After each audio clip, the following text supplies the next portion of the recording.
मंदिर में आ बैठी मैया फुलवा हम भी चढ़ाएंगे। मंदिर में आ बैठी मैया फुलवा हम भी चढ़ाएंगे। फुलवा हम भी चढ़ाएंगे, गंगा जल हम भी चढ़ाएंगे।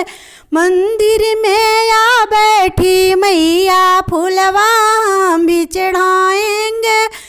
तू ही दुर्गा, तू ही काली, तू ही जोता वाली माँ, तू ही शेरा वाली मैया, तू ही खापड़ वाली माँ, तू ही शेरा वाली मैया, तू ही खापड़ वाली माँ। आया है नवरात्र मैया, नारियल मैं भी चढ़ाऊंगी।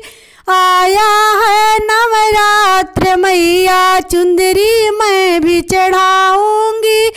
मंदिर में आ बैठी मैया फुलवा हम भी चढ़ाऊंगी। मंदिर में आ बैठी मैया फुलवा मैं भी चढ़ाऊंगी।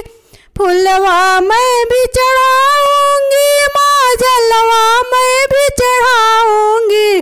धूपवा दीपवा कपूर के बाती मैया को जलाऊंगी। धूपवा दीपवा कपूर के बाती से माँ के आरती उतारूंगी। मंदिर में आ बैठी मैया मैं भी फुलवा चढ़ाऊंगी। तू ही शेरा वाली मैया, करती शेर सवारी है।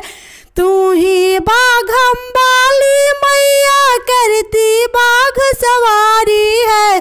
मंदिर में आ बैठी मैया, चुंदरी मैं भी चढ़ाऊंगी।